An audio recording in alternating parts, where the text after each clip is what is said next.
correctly here.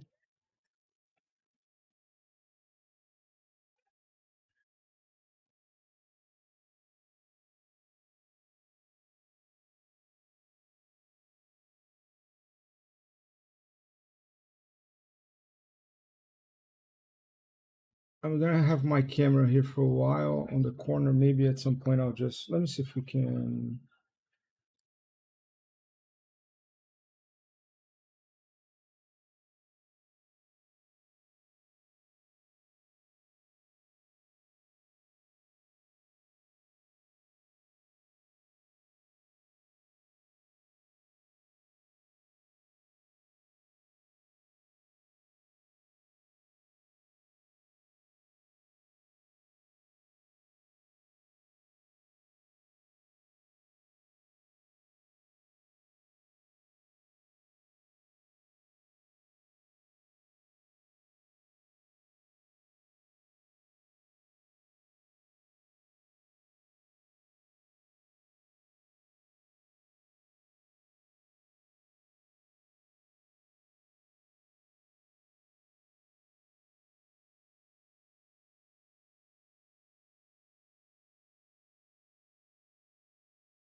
I think that's it.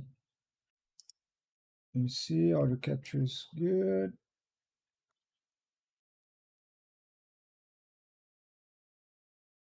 And let me get into your.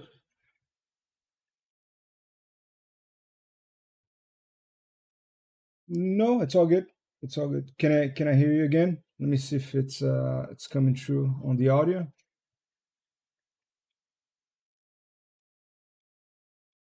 Uh, no, it's all good. Uh, I should be able to listen to you now.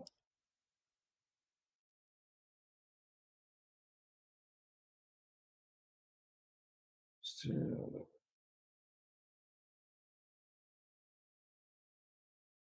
Okay, I think that we're good to go. All right, so talk to me again. Let me just make sure. Uh,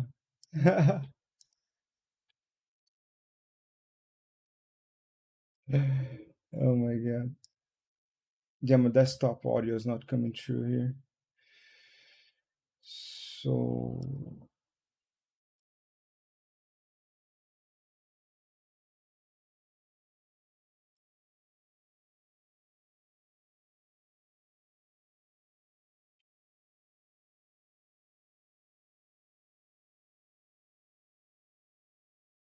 yeah, no, it's okay. Let me see if it's pick up on that here real quick.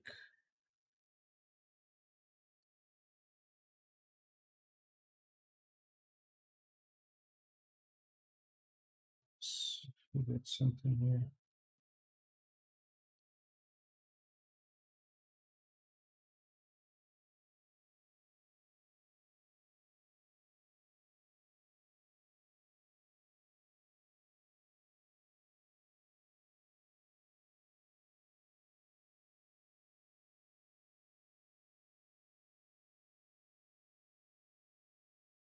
Okay, I am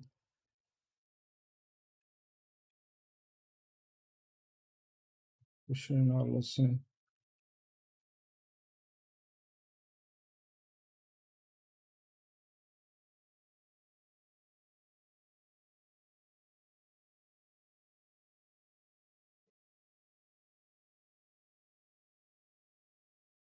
Okay, the audio is not coming through.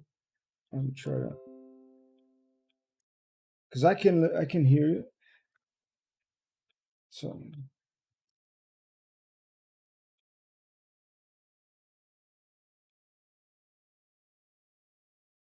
yeah,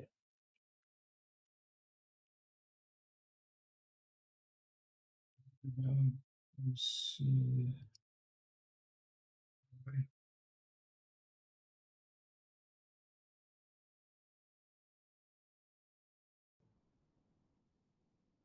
And there's very, I mean, without this. Oh, I think. Can you say something again? Yep. Oh, now I think you got it. Yeah. Oh, whew, man, I'm sweating here. All right.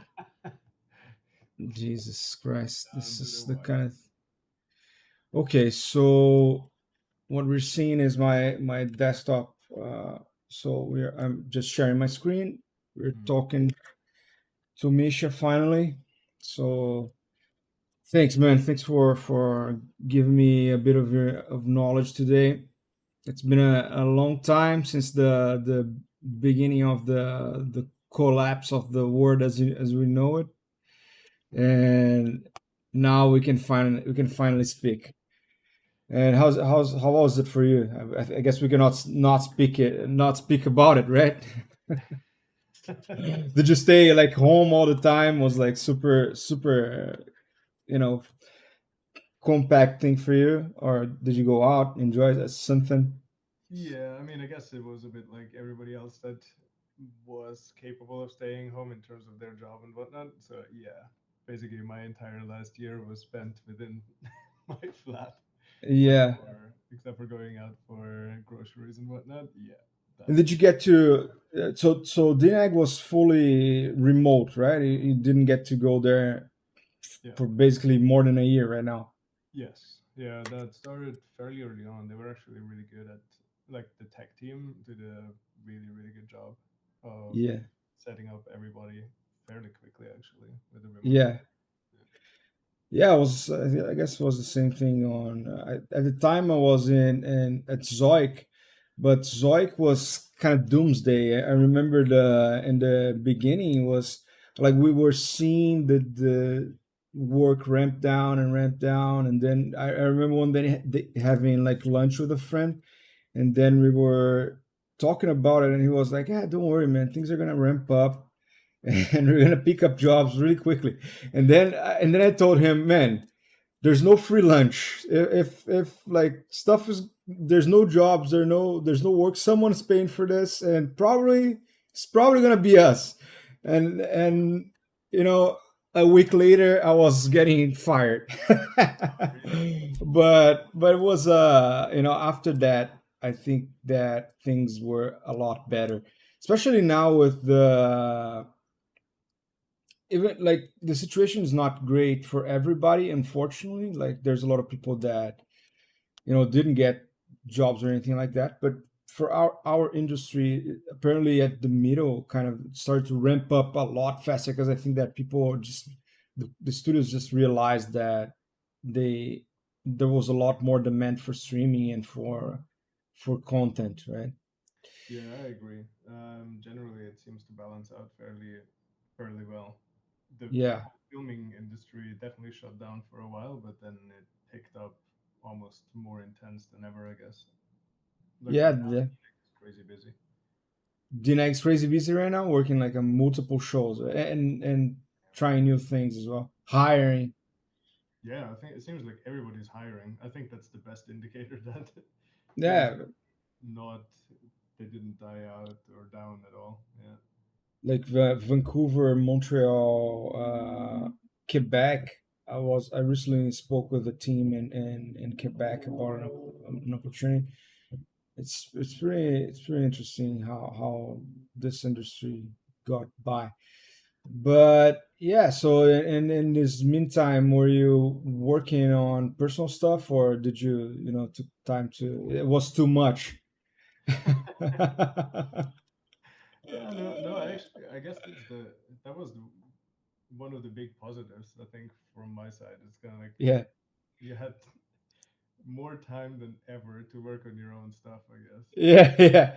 You didn't have to give excuses to anyone to stay home locked out. Yeah, exactly. You didn't even have to commute anywhere. You just basically you click a button and you're home basically. And Yeah, yeah, yeah. yeah, That was a really positive aspect for sure.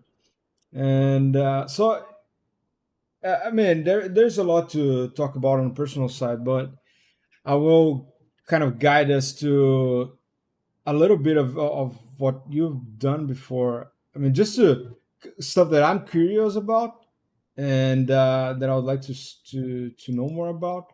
So here it is, your website, and this is the. I think this post here is the latest one that I've seen from you. yeah. That's basically the last thing that I did. Yeah, which I found really amazing. The It seems like a solution that I haven't. Well, I have seen double joints before, but this one seems to be pretty dynamic, right? It's something that is like an. Is it a node that you created? Is it like C plus plus? What is it that you got here?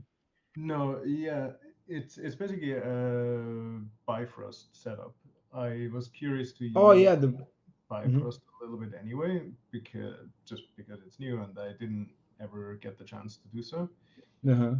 Um, and yeah, I'm sure this thing exists. I'm sure other people have done this before, but I couldn't really find anything about it online Yeah. either. So that's kind of why I thought I'd write.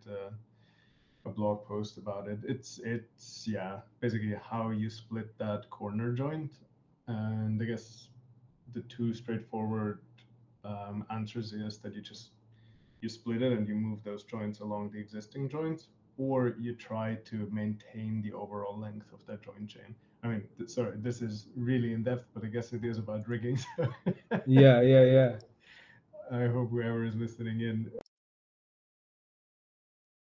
yeah. Yeah, no, I find it extremely interesting, like the because Bifrost especially, it came out, but I haven't seen many people using it. Yeah, Yeah, yeah, and I don't know, like if it's a thing that it's about to pick up, or why people are, or like even in production, I don't know if it's because it's a new thing, it's untested, it's not tested, right? And also, most of the studios are working with older versions of Maya, so I don't know why is it like, is it a lot better than the current node system, or how do you feel about it? um, gotta switch over to headphones as well. Make sure that your stream is as clean as it can be. No, yeah, Um, no problem, man. yeah, I to be honest, I didn't run a lot of tests, but as far my gut feeling is that a straight up C++ Maya plugin node basically Yeah. is probably still faster than whatever you do in Bifrost, unless they have some pretty neat just-in-time compilation that that does an amazing job. That's probably still the case. What Hmm. it does give you is just a lot of flexibility to create stuff on the fly, Hmm. and yeah, you basically make your own nodes. I mean, for example, for that setup there, I basically made my own two-bone IK solver just by plugging together a bunch of these nodes, Yeah, and it's pretty cool that you can do that. Really, just gives a lot of flexibility. yeah, Um, I don't know whether it's super interesting for something that is run a million times in a production and that is used on every single asset, all these kinds of things. yeah. Not too sure, but Yeah, for but it was some was a good use cases, experiment. Yeah, yeah, it's great for this kind of stuff. It's amazing because you have it right there. You don't have to compile anything. You don't have to worry about, yeah, like C++ basically. yeah. You just, yeah, you just stick a bunch of nodes together and you're good to go.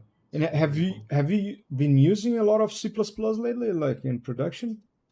No, my work still recently has been mostly just Python stuff. So Yeah, I've been using the nodes and kind of yeah. doing Which is, setups with them. I mean, only if, like, I've seen some custom nodes, even in DD right now.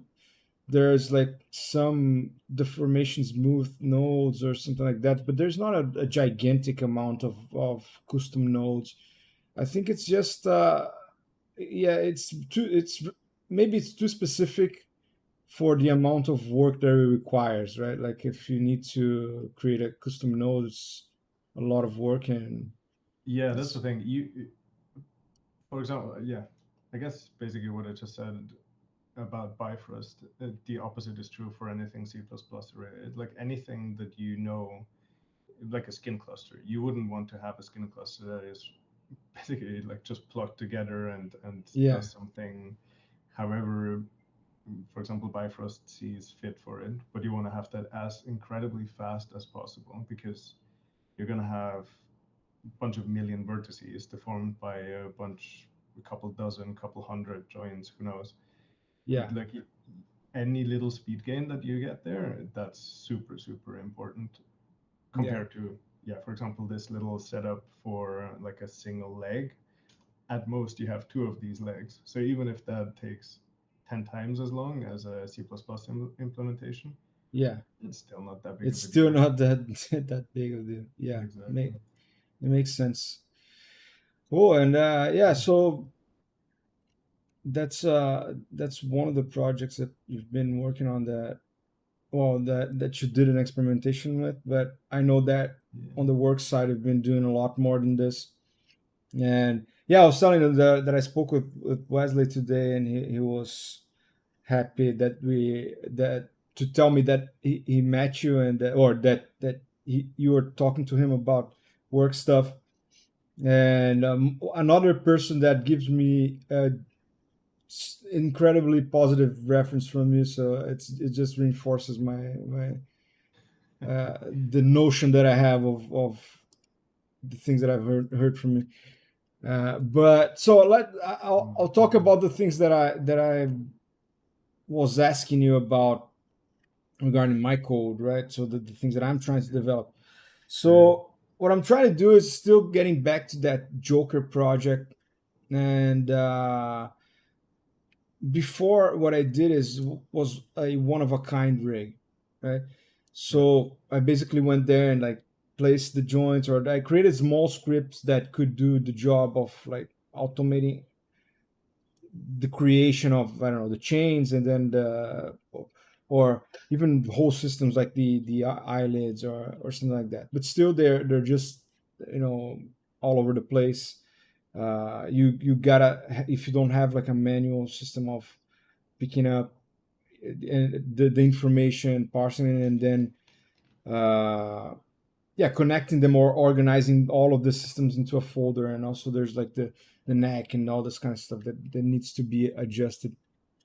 Yeah. So the thing that is going on now, I'm gonna show you like the very rough uh, diagram of what I'm doing. So it's a basic rig builder idea of like having things like the set project, setup rig groups, like import template, import geometry, etc., etc. Right. Yeah. Uh, so what's going on is on the code side. Let me see if I can get it here. So for example, one thing that I've been seeing more and more often regarding like the organization of classes and the organization of data, right? So Mhm. so say for example, I'm exporting a JSON file, and I have the following data. So I have this is a skin cluster manager, right? This was what I was working recently, just trying, and Yeah. it's working. So it is exporting a JSON file with this information. So the mesh that, so you can just parse it in a list of the meshes that you want to export the skin clusters, and it's going to export the a JSON with the mesh name, skin cluster name, the influences on the mesh or on the skin cluster, and then the vertex influence dict, which is just like the joint and the weight for each joint. So Mhm. uh, it's just the information about the skin cluster. But what happens Mhm. is when you're unpacking this information, and this is something that I had at work as well recently. So you have this more and more complex dictionaries with a bunch of information inside of it, or not. So you have like the mesh, and then inside the mesh you have another set of information, and then another set of information. And the thing that I've been trying to figure out is, do you feel like it's when you have something like this, you would be better off like having small like subclasses that would represent just one unit of this dictionary. So instead of handling the dictionary itself, having Mhm. a class that you could just call, for example, get. So, for example, you say you do like get mesh or get mesh list, and then it would return you one object for each mesh, and then then for you can access the individual object and do like get skin cluster name. So Mhm. so say for example mesh dot get skin cluster name, and then you would get the skin cluster name instead of having to handle this increasingly complex dictionaries with information. How do you go about this? Um, okay. I guess so. There are two aspects to that. So one is how you actually store the dictionary, like what goes into that dictionary, and yeah, kind of how you organize it there. Seems like you already have that. Um, Okay. I would definitely make sure that you store these things with I'm gonna say that basically a little bit abstracted. That, and I think you're already doing that. That the Mhm. influences, for example, maybe the influences, I would even make that a dictionary or something. That you have like influences 1, 2, 3, 4, 5, with the Yeah. value being the name of that thing, so Okay. that you can really easily rename something. Like if you change the name of a joint, you could just rename that in one place, and all your the influences basically would just use that index. Like it's the Hmm. joint number 3 or something like that, whatever that thing is called. Yeah. But I think you're already doing that. It looks at least like that. Yeah, I'm not gonna show you like this is the file, but it's just a bunch of influences. But Yeah. yeah, the this is one example, but it's been recurrent where this thing with like getting, because then how can, because here I am documenting the description of what is the type of data that we are ingesting, right? Hmm. But this is still something that you're gonna have to stop and try to figure out the structure of this dictionary, right? someone Yeah. someone that reads this is going to have to sit down and look, okay, so this dictionary has this categories or this keys, and each key, so then you're gonna have to check where the keys are being accessed here and whatever, Yeah. where, but so you wouldn't do it any other way, right? You wouldn't do it like in this kind of like using Then a class to digest this information. I mean, then yeah, I guess that's the other thing. You it depends a little bit what you need to do with it. I think there is a tendency, especially. I mean, I'm the same, and I think I'm getting away a little bit more from that now. But especially when I started learning about classes, I made everything a class, and Yeah. it's that thing is like, do you really? And oftentimes the answer is kind of like, this is basically just a function, and it can be just a function.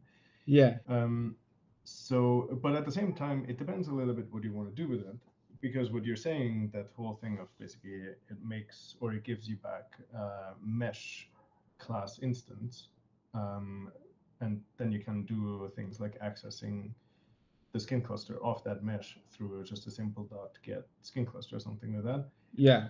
Those kinds of things, if that is something you need inside of your bigger picture structure of your, like that rig builder, um, Yeah. that you're kind of working towards, then of course it becomes more interesting again. Yeah. Just by itself, I mean, basically, I guess this could be a function that simply expects a dictionary in a certain format, like you have it here, a Yeah. mesh name, a skin cluster name, influences, and so on and so forth. It parses that and it applies that to your scene. But that could be like literally just a one function with calling a couple of sub functions, basically. Yeah. Um, And it's not even necessary. There's just like this class here. This was something that I was like, maybe this doesn't need to be a class. Like I could just have, this separate, like the import export. They're sharing some information, but not like, I don't know if it's that much information that would require a class on its own. I mean, I Uh, guess it becomes interesting when you want to do something, maybe even in between, where you have, let's say, you have this class, and you have what you have actually right here, import weights from file, so that you can basically run the import weights from file. It stores all that information on that class instance, and then you could maybe have additional methods like renaming a joint. And it basically inside of the class, you just rename that association, no, I see. and then you have another method that is kind of apply weights. And Yeah. then so you can basically between importing the weights and applying the weights, you could then do other things, and the information is kind of just stored on inside of that class instance. Like that kind of stuff can definitely be interesting. It's really a bit of a question, like what do you need from it, and like where do you want to go with it? Yeah, that's the hardest part about this coding thing that I've been figuring out, is like it really is sometimes like cooking. It's like sometimes it's just it's a bit of love. You gotta have a feeling about it that it requires. time and experience to really figure out.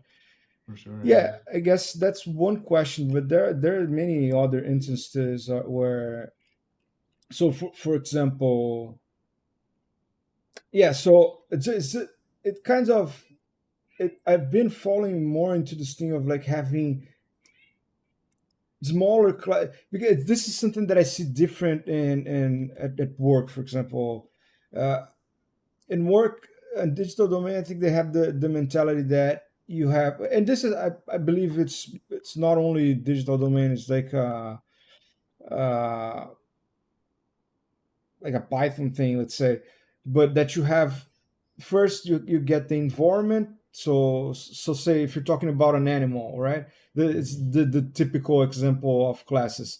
So you first have the environment, and then you have the, I don't know, if you're talking about a frog, and then you have the pound, then you go keep getting smaller until you get like the animal, and then you subsegment it to reptiles, and then I don't know, frog, and Yeah. they're all inheriting from the biggest possible thing.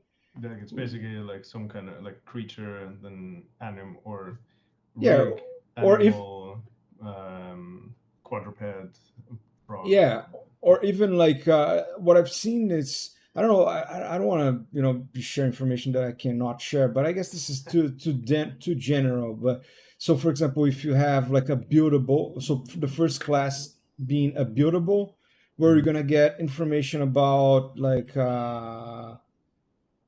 just information, register methods, and all this Yeah, other kind of stuff. And yeah, then you get the asset, and then you get the rig, and then you get the biped, and then you get the, and this is all being inherited in a sequence. yeah. Where in my rigs, personally, or at least in this project, I've been kind of separating these things into. So if you have, for example, as this skin cluster class, for example, Hmm. may I kind of creating a separate class, and then the rig class is querying, or is casting that class, right? Hmm. Where maybe in that scenario, this import skin cluster would be in the buildable. So I'm still trying to figure out like when should separate these things. It's maybe it's a too broad of a question, but you know, I guess I can't give you a straight up answer yeah, yeah, because it is very open, or heavily depends on the use case. Is it basically you're asking when to make a specific class for things, or?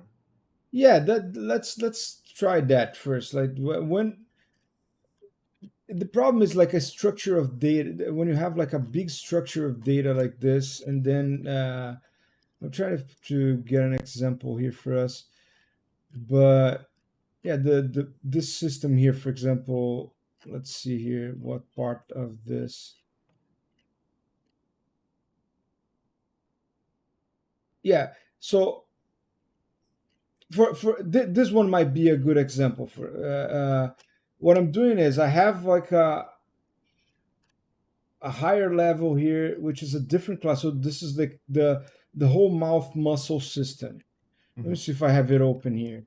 So this is what it would be, creating all the muscles for the mouth. It has like, it would be more like this one here. This, the other ones are a more simple version, just so that we can see here.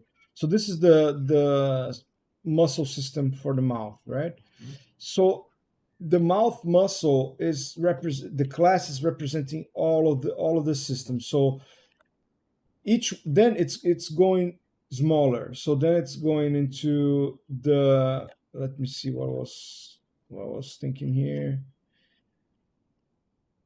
It's the muscle set, which is Mhm. representing like the two sides of the, because for each muscle that has a mirror version, you will have like the chain, and then you have like one surface like this, because then this is all going to be outputted into a, with a blunt shape, to a final mesh, right?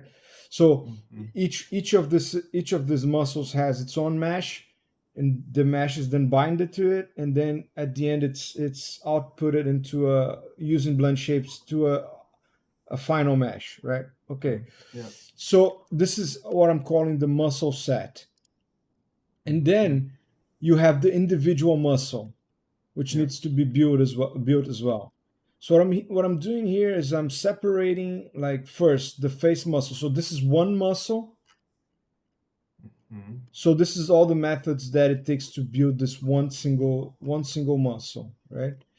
This is Mhm. and this is the like the sequence of methods that needs to be activated to get it, and then the information is then stored. Yeah. Then the muscle set is casting that and executing, right? So it's building each individual, so like add muscle. So this information will then be parsed. So there's like it's first it's requesting the information to be added. So this probably should be in like like be right when you call the class. Maybe you should be just adding that, but uh, it requires some information, and then it's able to build the set, and then the full mouse system is calling that smaller, it's calling the set multiple times and then storing that information.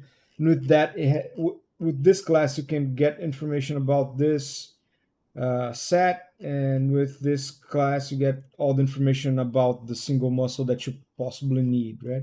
Yeah. So in a case like this, you can see like it's going smaller, Mhm. but it's all individual classes and they're not inheriting from each other, right? Yeah. The question, I guess, it's like it's a similar thing. Like, uh, would you see this as so it is inheriting from the module, which is just like the way it's packing up this information. So I'm trying to create like a standard for how the joints will be stored, how the curves will be stored, etc., meshes, etc. Mhm. But yeah, essentially is like, do you think there's a better way of doing it, like, or how would you approach it? Um, I, from what you have showed me, it does sound like a reasonable split. It's I guess, yeah, my question would be kind of like, do you need inherent? Okay, maybe taking it a step all the way back. Yeah, yeah, It's kind of like, I guess functions are you.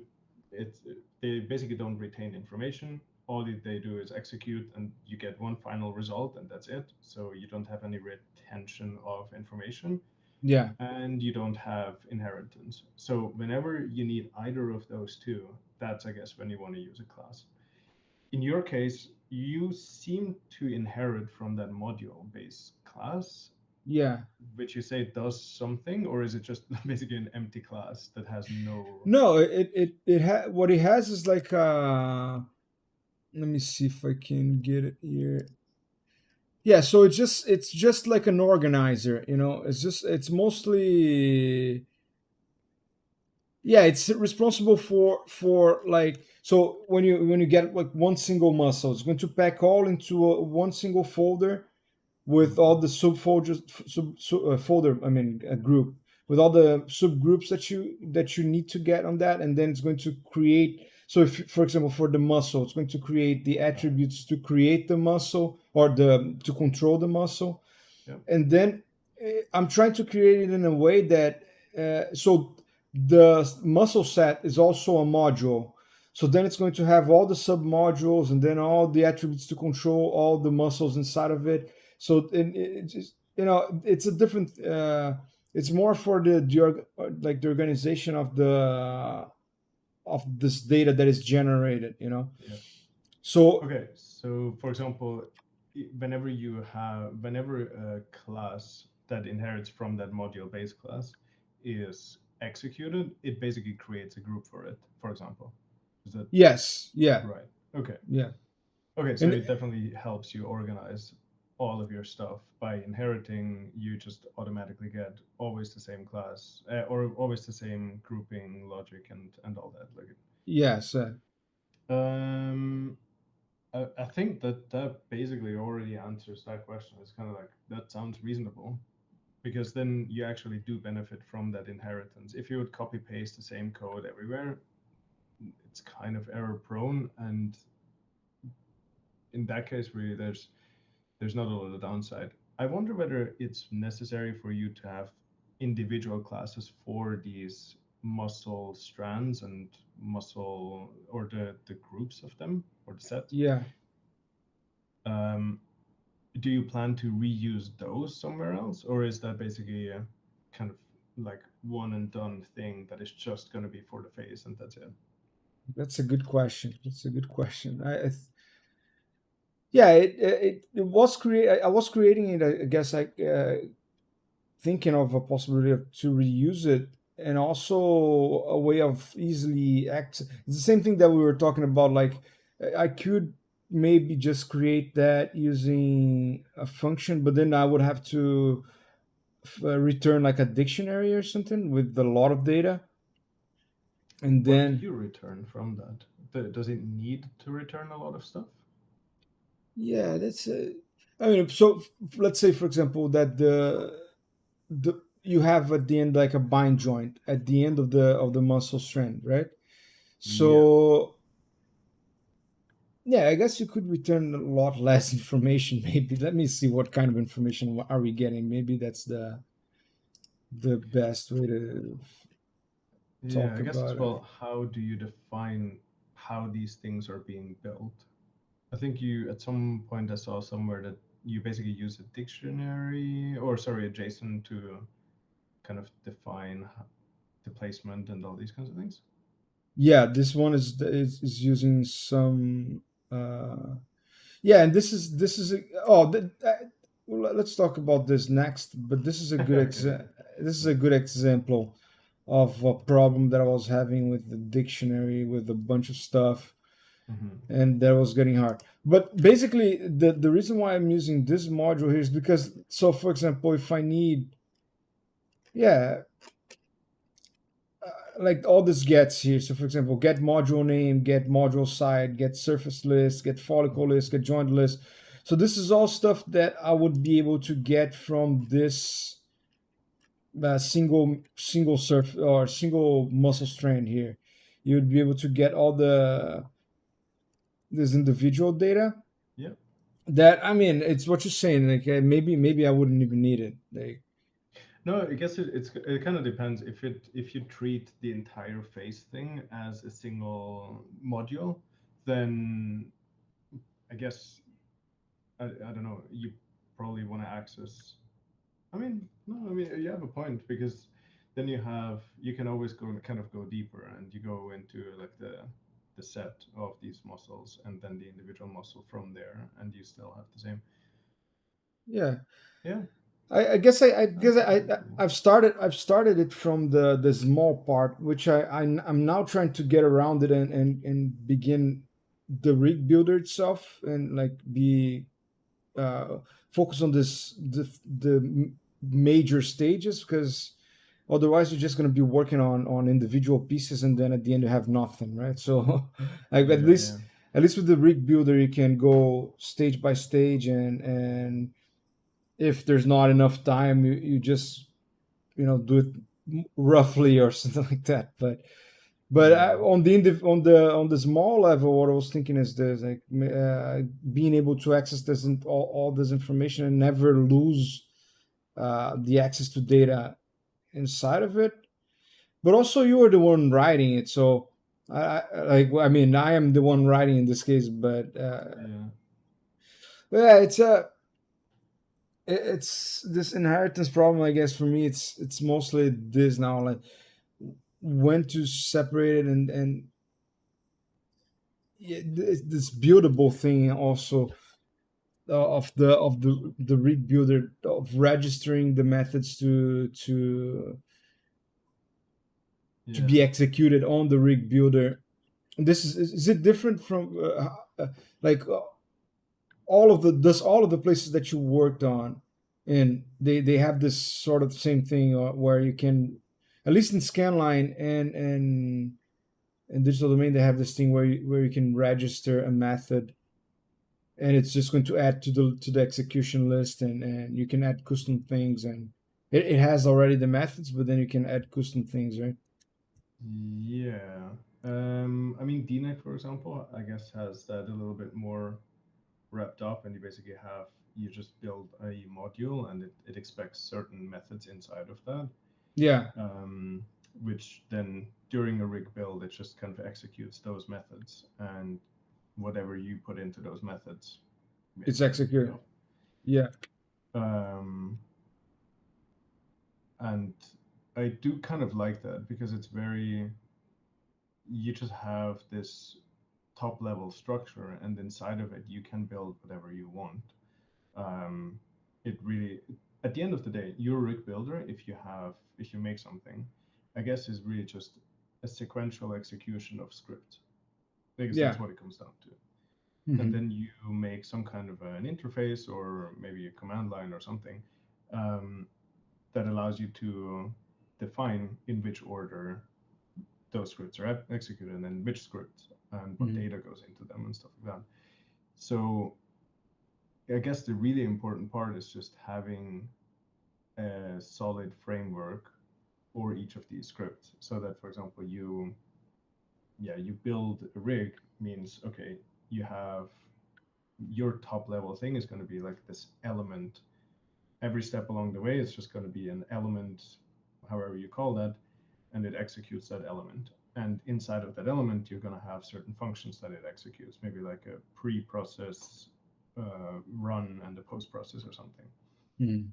Just leaving yourself a little option if you need to, for whatever reason, pre-process something. But Yeah, yeah, basically, of it's course. going to be a run, and that's it. Hmm. Then inside of each one of those, you inherit that class, and you kind of override that execute function of it, basically. Cool. Um, Yeah, no, makes sense. and then whether you actually make subclasses inside of that thing, like when it executes that, it builds subclasses and uses those subclasses. If that makes your life easier, go for it, because all the your actual rig builder cares about is just executing a sequence Of um, actions. of Yeah, actions, basically. yeah. Um, so I think it's really good that you're thinking about that kind of top level picture of, yeah, how does the overall thing look like? And like you say, because then the details are kind of like, yeah, you fill in the gaps, hopefully. Yeah. Oh man, it's just the thing is, it's such a gigantic project that Yeah. as much as I like when I keep digging, and it's always like, my God, it's never ending. But I've been Yeah. learning so much that it's fine. I mean, it's always like this. To be honest with you, like it's always have it's been like what I've been thinking lately is always like dwelling between the things that I could be focusing on, and keeping going on this crazy project that I don't know if it's ever gonna end. Yeah. But like this, this, yeah, everything AI right now, it's super interesting. This, True. like, machine learning is super cool, but machine vision is super. It's nice as well, and it's something that you can get results relatively quickly, and it Yeah. might be something for the future. But you know, I don't know if I feel that at least for the stage that I am in, the industry still wants to see some stuff from me, like the basics, the the Python basics. I don't know. How do you feel about this whole machine learning thing? Do you see any application nowadays?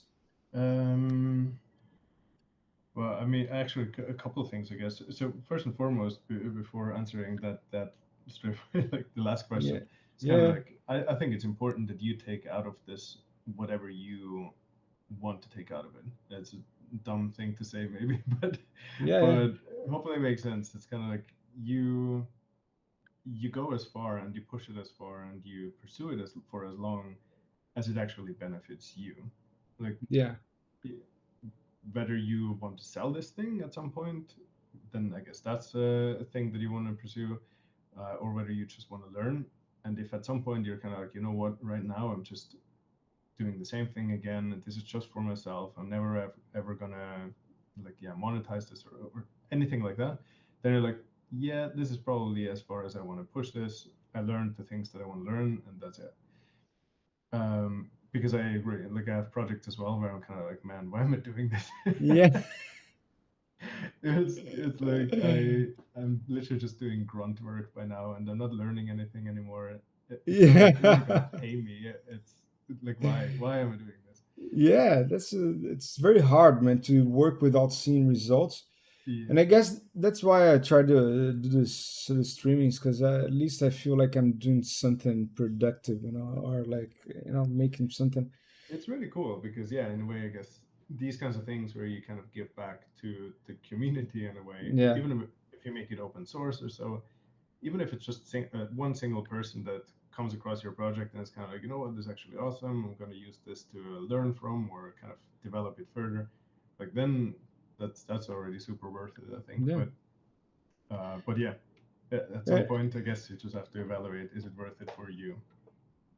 yeah, the only thing that I feel like right now is this huge urge to get into. I like this idea of the machine vision a lot, but I don't What do know. you mean with machine vision?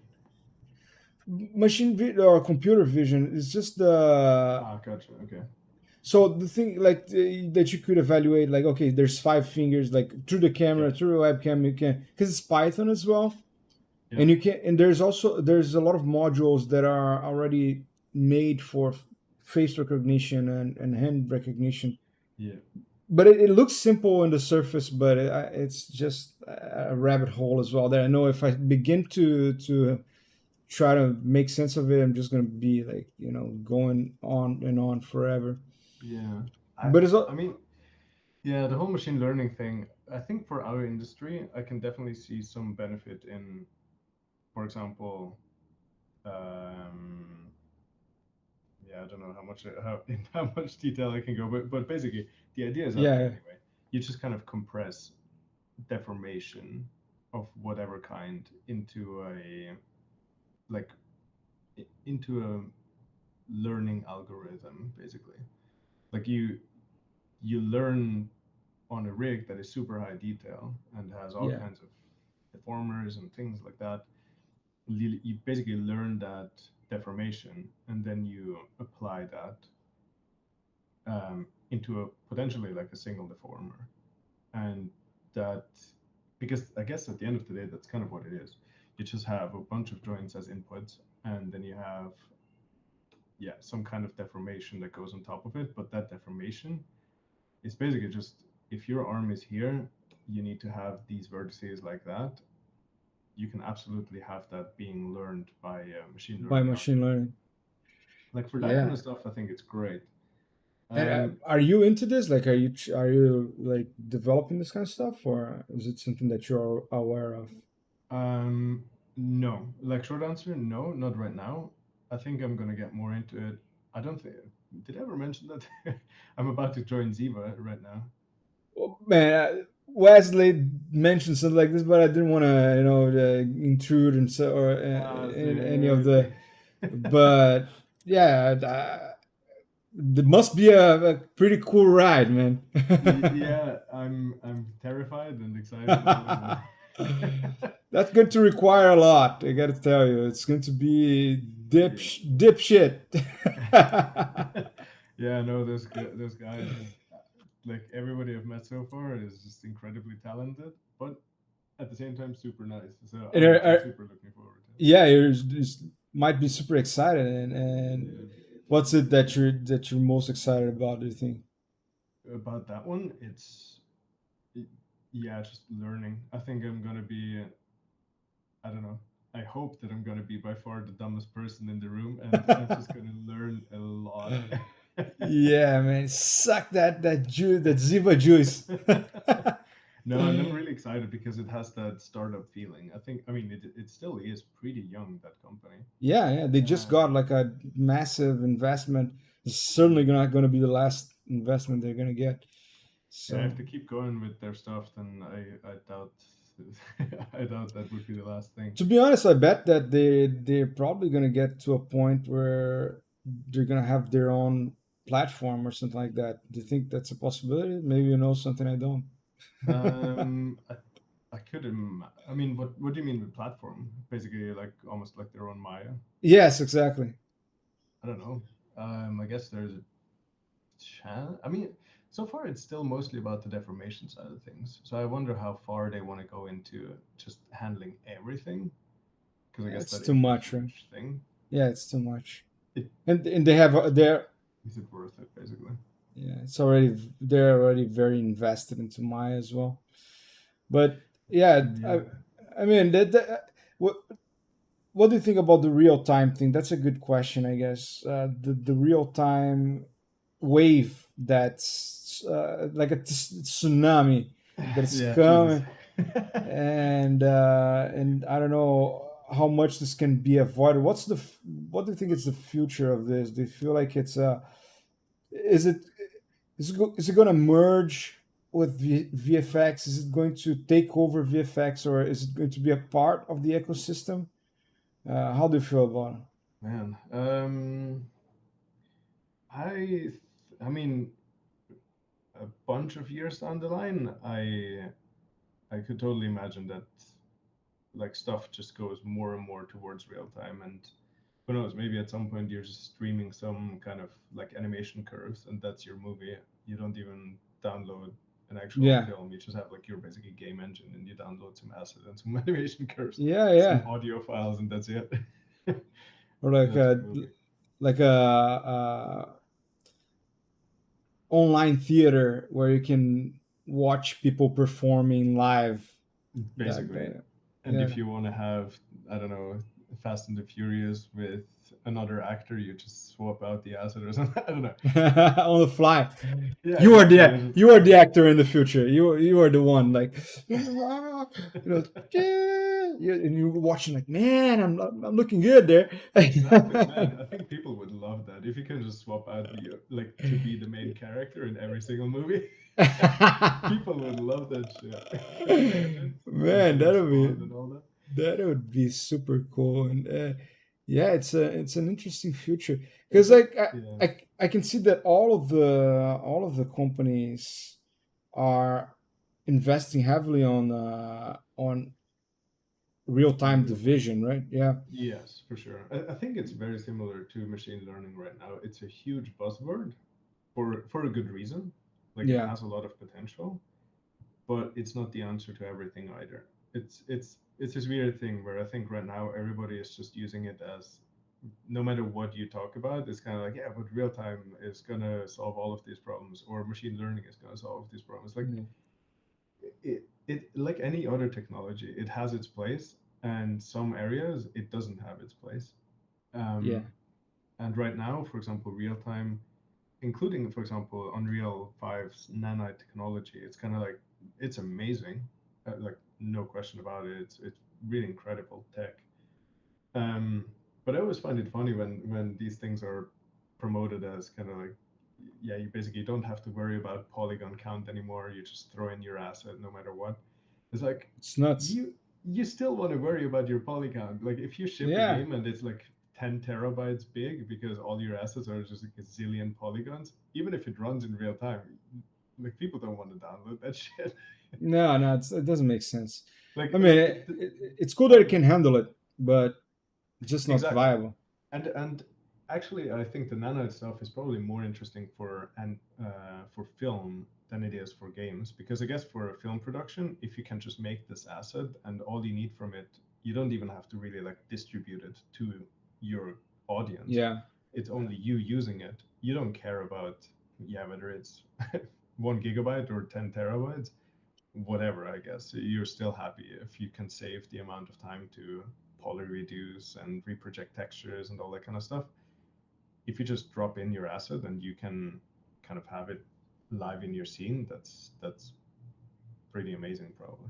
yeah, and I guess that's the reason probably why they just uh, rolled out this thing because I guess Mandalorian was using it for the background, and there was Yeah. many other. many other things that they were doing. But by the way, I am working on the real time division there Oh, DD. at DD. I'm working on,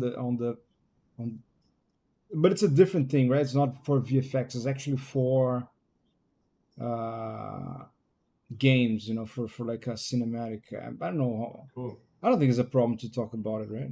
I'm not talking about the game or anything like that. So, I guess uh, not.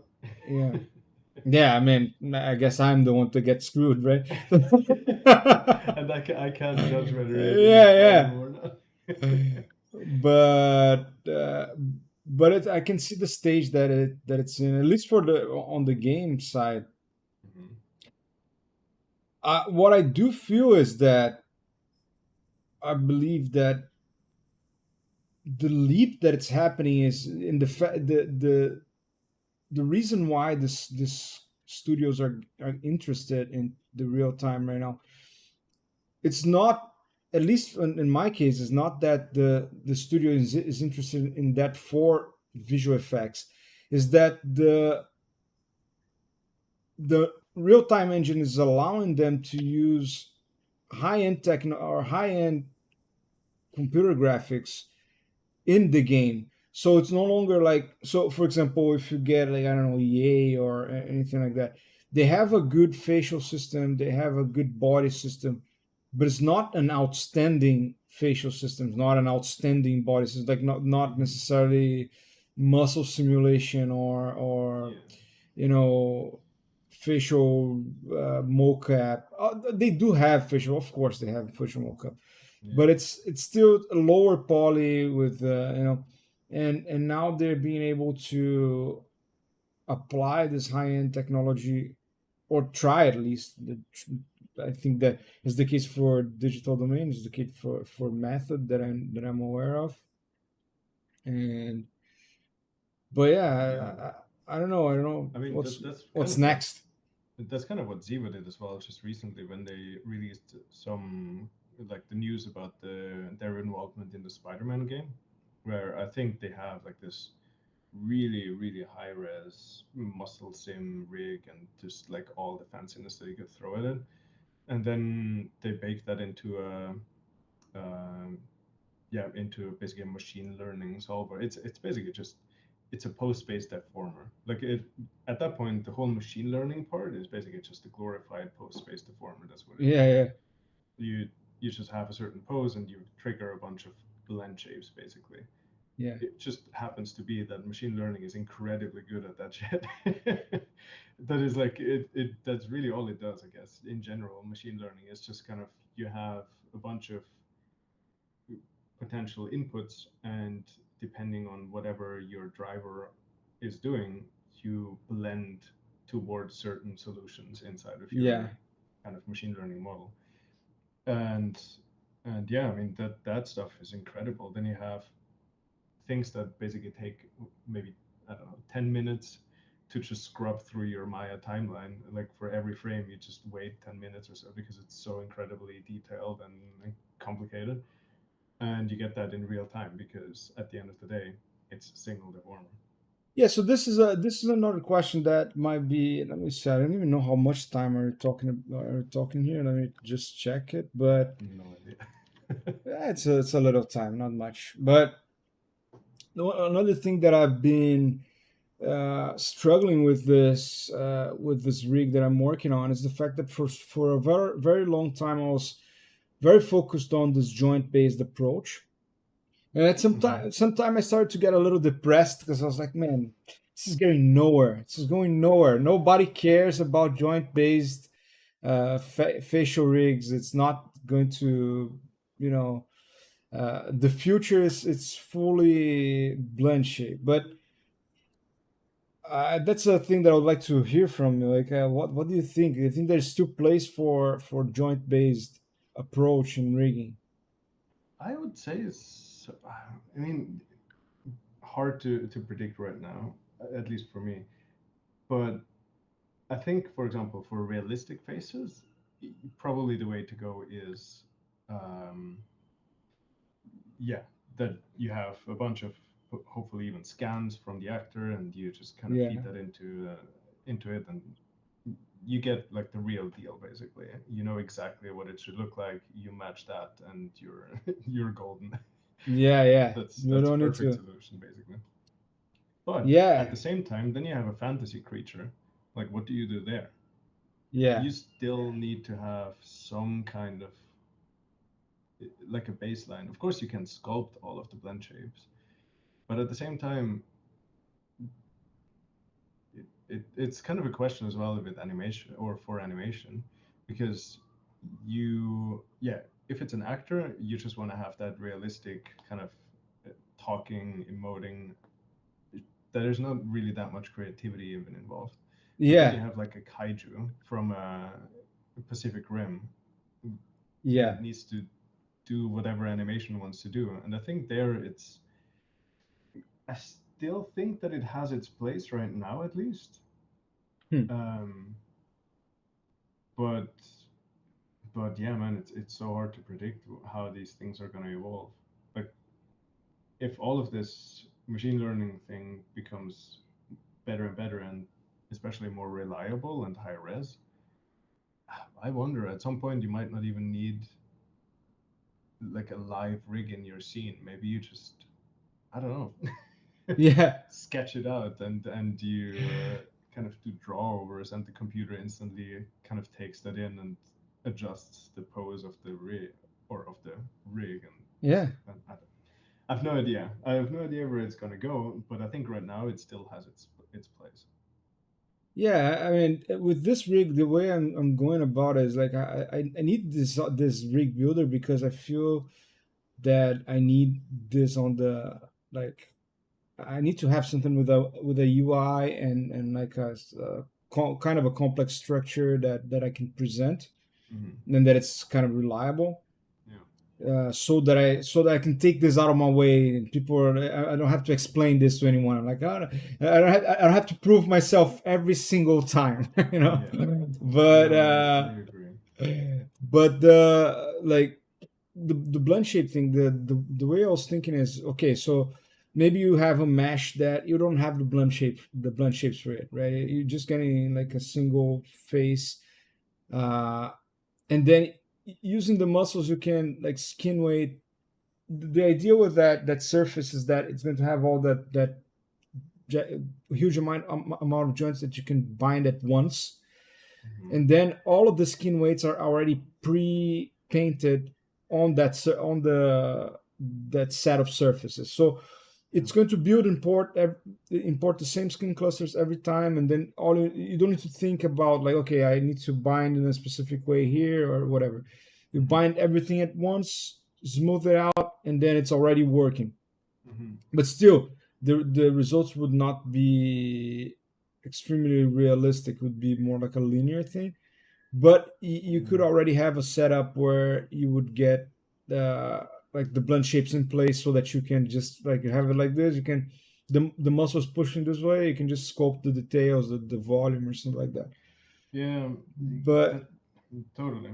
That's a bit the thing. Like, if you, it's really a bit of a question. Like, what do you need out of it? And for example, if you would have blend shapes as the primary thing, because I guess you'll never get as nice of a deformation as a detailed as a deformation for, I don't know, like a lip corner puller or something like that from just joints. It's just not gonna yeah, happen. yeah, Or yeah, you're gonna spend your entire life just setting up some joint logic of how exactly this stuff yeah, gets done. yeah. I guess that's where we are. Yeah, Exactly. yeah. So you want to have that the primary or the majority of your stuff being driven by blend shapes.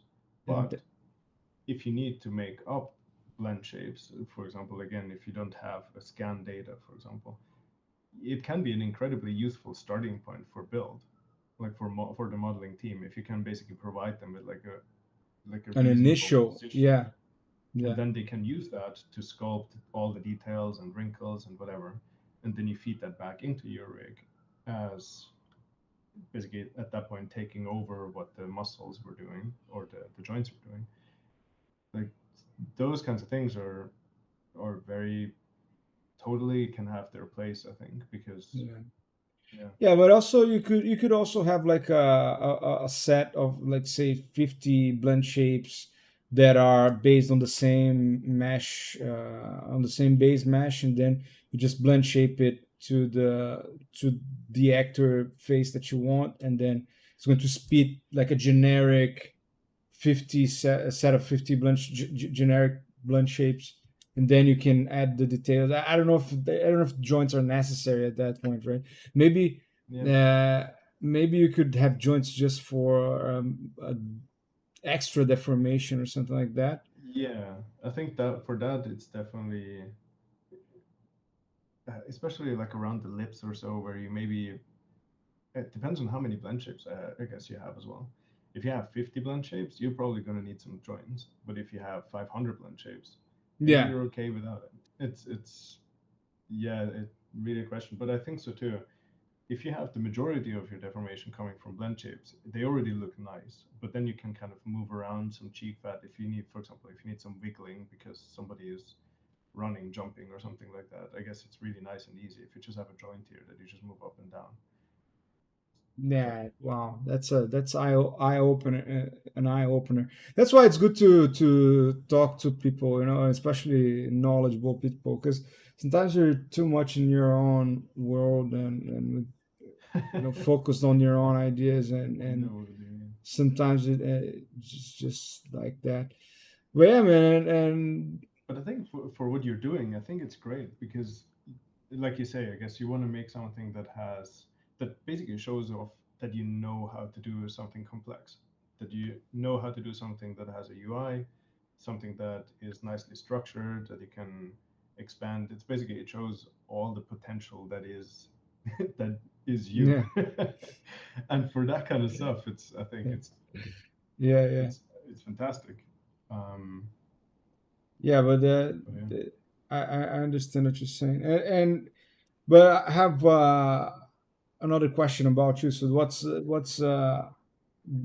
what's making you excited at the moment? Are you working on something, or what's in your life right now that you're happy about? Is there something? Are you, except for the move now, which is a great source of excitement. I understand that. Totally. No, but other than that, I'm incredibly sad all day long. Oh my god, And man! I totally understand no, no, no, it. no, Okay. no, no. I think Yeah. it's actually it's. I think I'm generally really happy these days. Like more and more, especially now that we get to go out again. Gonna go back to jiu-jitsu. I think I'm Oh gonna yeah, do more that's true, man. woodworking. I guess that is definitely always fun, and I think Oh, the wood. I'll try to make some videos. I don't know whether you can see it. Like I have some weird setup with a projector up there. Oh, cool, man. I'm probably What's gonna it? make What some is it about? videos. Sorry? What is it about? The basically about the projects that I do. Like did you ever see the thing I made for Gavin? It's like a Taurus that shows messages. Taurus I don't. Island. I don't think I saw it. No, Yeah, that's the thing. Like usually it's stuff that I do for like as a like present for friends and someone. yeah, Exactly. yeah. So you have the So 3D printer, and now you're doing woodwork, and also choking people. how could I not be happy? Man, but yeah, there's the jujitsu thing. I was thinking about it yesterday actually, because I don't know, maybe I don't know about exactly jujitsu, but even on that the place that you're doing jujitsu, the what's the name of the, Crazy bar. yeah, Gracie, they have Yeah. like the Muay Thai and this kind of thing. I think Yeah. maybe I need something like punching something to get started, like just like ah, You just yeah, yeah, yeah. You just like just want to throw some punches, I get it. yeah, and some kicks and some stuff, and it's good aerobics as well. Man, if you But go to kickboxing, you're prepare yourself. yeah, I can imagine. You Dude, are it's like that is basically like 75% of that is just yeah. condition like yeah, conditioning. You're gonna be ripped. Dude, it's amazing. Well, but they It's have like a full academy there, so I guess you had a plan there that you could go, and there was multiple classes you could go to all of them if you wanted. I think So so, yeah, yeah, totally. And how are you going to get there now that you're not working close by? Yeah, that's a bit the question. I mean, I don't know whether that's interesting for anybody, but I'm probably at some point I'll just have to switch to another studio because yeah, it's not close by anymore. But Oh man, yeah, for now, I'll go back and see how it goes. yeah, yeah, true. Yeah, I don't know about how interesting is this, but it's a fun topic. It's a bit of a different thing, not just rigging and rigging and rigging. Yeah, I told you, man, it's fine. Like, I guess it's a conversation between two people, two friends, and professionals. Exactly. But yeah, there's definitely technical questions that I could ask, but I guess I need more specific questions to get to. Maybe a next Do time. Maybe a next time we can talk about it. do you have your stuff on GitHub somewhere? This stuff, this code is in GitHub, but it's on a closed project. I can open it up and I can send it. But maybe that's a good way Oh, to okay. review it. I can send the GitHub and ask like, man, check this out, check this shit out. It's fucked up. Uh, I mean, the thing is, I get no, like this was by no means like basically trying to pressure you into No, making it no. open source. But if it's especially if it's about you kind of just interacting with the community to a certain degree as well and all that kind of stuff, I guess it feels like it's always a nice thing if stuff is out there. Yeah, no, I feel that So too. Like the last time, I think one of the times that we spoke and I was asking for a review on code, you told me that, man, just put it out there. And I was like, man, but this is a super incredible tool. I can hardly, I should be making money, but like it's stupid. Now I look back and I see like the tool, it wasn't like it was nothing. So there's always stuff more important. I don't think I can make money with I mean, at the that same easily. time, don't take me as a point of reference because I think I am the other extreme. Like I probably could have made some money off of some of the things that I've done in my time, and it, I just usually I feel like you know what, whatever. I get enough money from my job to live and have a 3D printer, Yeah, yeah, yeah. and and basically I'm happy to share You're whatever covered, else right? comes out of it. Um, Yeah, it's a good approach. I agree. I think that but when you share information, good things come to you. It's always been like this. I had times like I had times where I've held information. I had times where I shared information, and when I shared information, I got great stuff. Like there was a guy in Vancouver Film School that used one of the like I was this Joker project.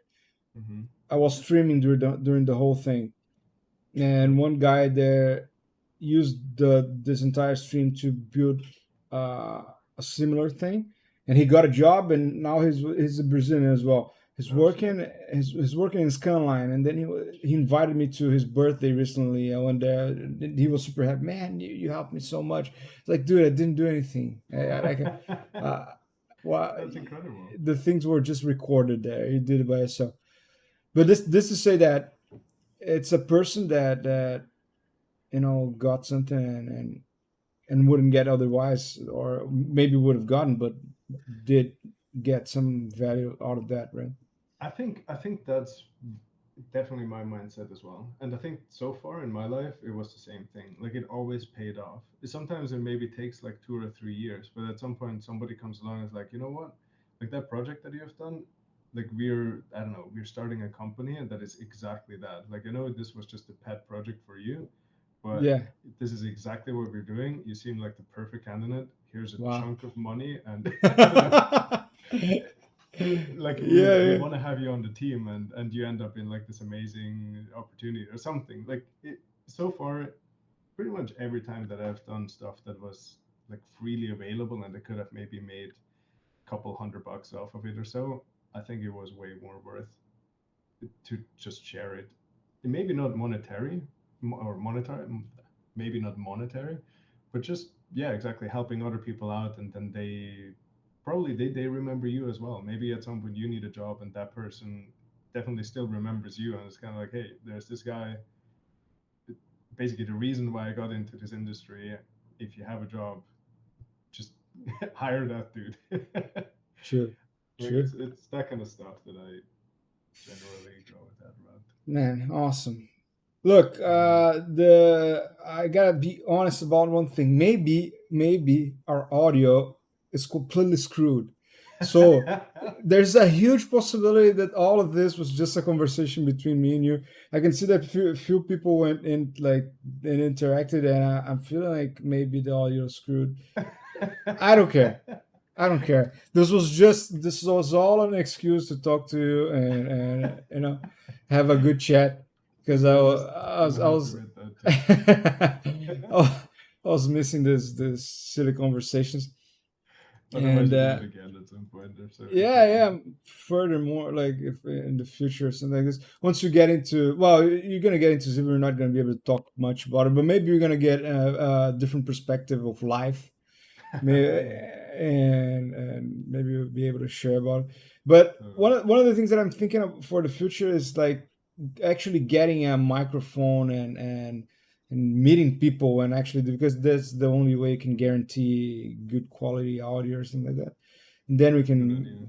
maybe think about it in the future. But man, gigantic pleasure talking to you. I hope that It's an honor.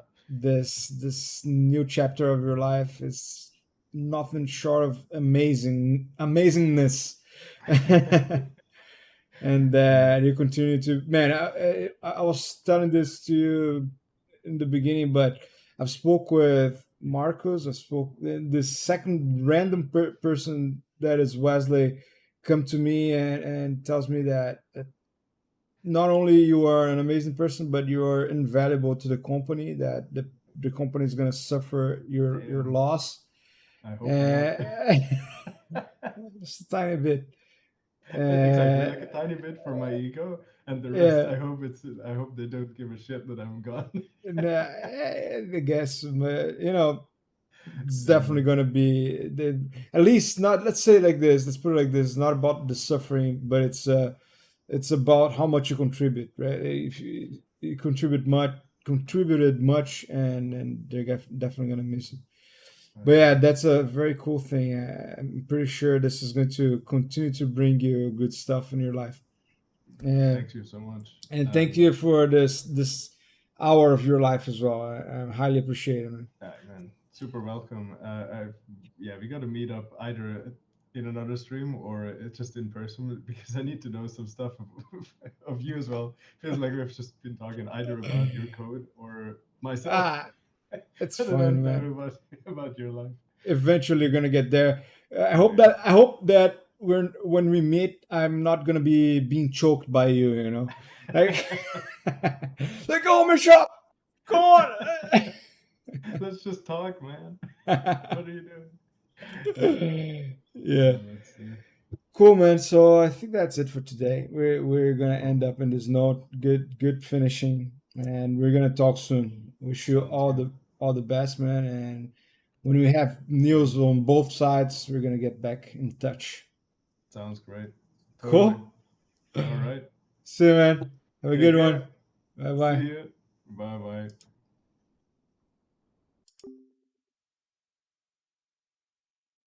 All right.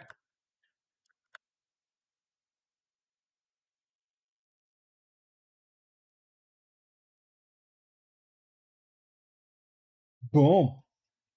That was it.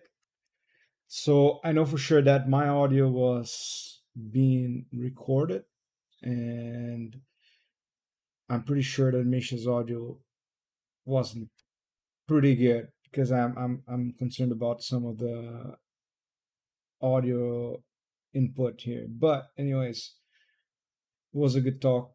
It was good talking to a friend after all this time. Misha had helped me a lot on the beginning of my career, gave me a lot of feedback and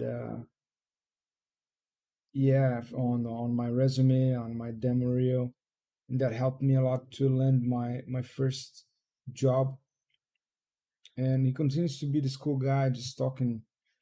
Uh, you know, he has progressed a lot in his career and continues to be a very humble guy.